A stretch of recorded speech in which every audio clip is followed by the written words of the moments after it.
Et à l'Elysée ce matin, il y avait bien la nouvelle ministre de la Culture. Rachida Dati, la surprise de cette nouvelle équipe gouvernementale. Chacun sait que j'aime me battre, n'ayez pas peur. C'est ce qu'a déclaré l'ancienne garde des Sceaux de Nicolas Sarkozy lors de la passation de pouvoir avec Rima Abdul Malak. L'élu de Paris, issu des Républicains, veut bâtir une nouvelle culture populaire pour tous, des quartiers à la ruralité. Les quartiers, Rachida Dati les connaît bien. Elle a grandi dans un HLM de Chalon-sur-Saône, précisément au Pré-Saint-Jean, où s'est rendu le correspondant d'Europe 1 dans la région, Jean-Luc Bougeon.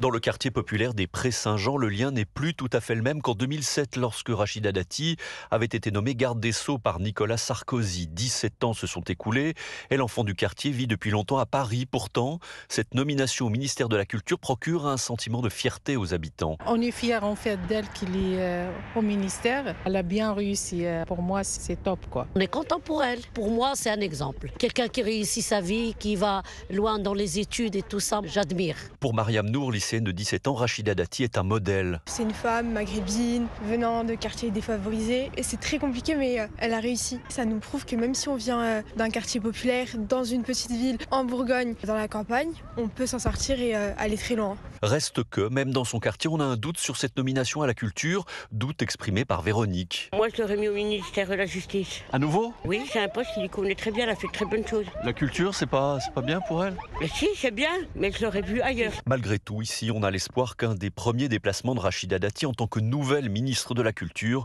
se fera dans sa ville natale. Chalon-sur-Saône, Jean-Luc Bougeon, Europe 1.